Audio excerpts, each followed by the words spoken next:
Mr. Chairman, and I too want to thank everyone for joining us today. I know this is painful and it's deeply personal. It's deeply personal to many of us. I have here pictures of one of my interpreters, Spartacus, who was beheaded by the Taliban, a young man of 19 years old who only wished to one day come to America, as he was literally saving my life. I have here a picture of Rahim, who we did manage to get out on the SIV program. I'm standing next to him building a well for his village, but you know what? What did the Taliban do when we successfully, since this was such an outstanding success, get these people out? They're hunting down his family. They've captured his cousin, tied him up behind a Taliban truck, drug him through the village, and killed him to say, don't you dare ever work for America or work with America or work with the West again.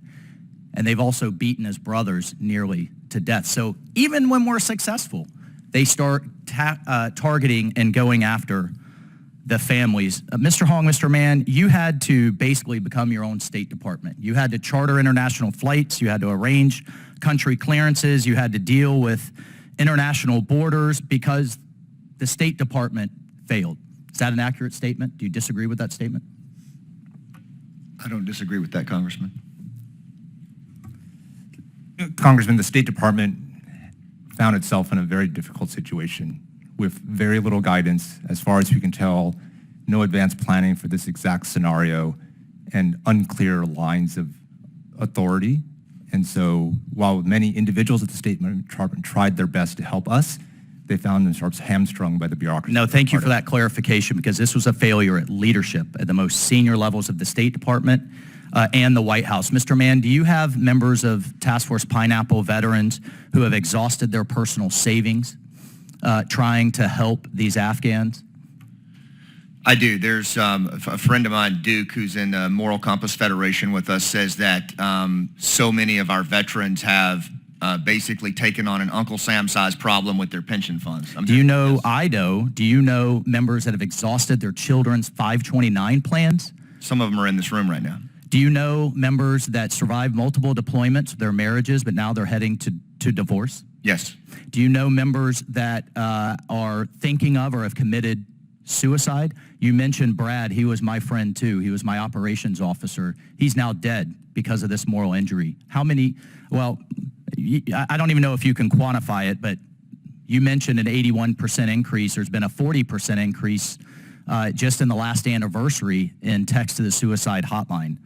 At the same time, is it fair to say these veterans feel betrayed by their own government?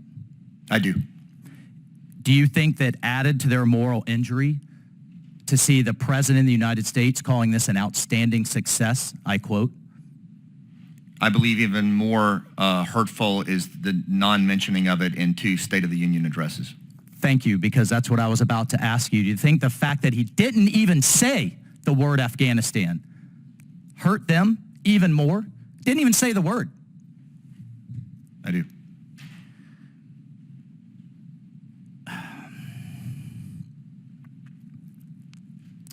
Mr. Hong, actually, for everybody on the panel, is this war over? Does anybody think this war is over? Because we've had members of this committee, the House Foreign Relations Committee, Foreign Affairs Committee, the United States government, United States House of Representatives, and the President of the United States, and the Secretary of Defense, and the Secretary of State celebrate the fact that the war is over. Did the Taliban, Al-Qaeda, ISIS get the memo that we decided, that the President decided the war was over? Is this war over? Do we still have people trapped behind enemy lines, over 80,000? I know the answer is yes. In fact, today, this morning at 9:23 a.m., I received a desperate email from one of my interpreters who was formerly a school teacher, but decided to work for a better future for women and children in Afghanistan. He's now being hunted. He's been in hiding for 2 years. 9:23 a.m. this morning. Do you think he thinks this war is over? Are the Taliban systematically hunting these people down? Anybody disagree with that this is top-down, top-driven? I'll just end with this. Mr. Mann, you're absolutely right. What happens in Afghanistan does not and will not stay in Afghanistan. Members of this committee celebrated when President Obama pulled us out of Iraq in 2011 with no follow-on plan. ISIS caliphate comes roaring in 3 years later, and we now have more members there, more military members back dealing with that than when we left in 2011.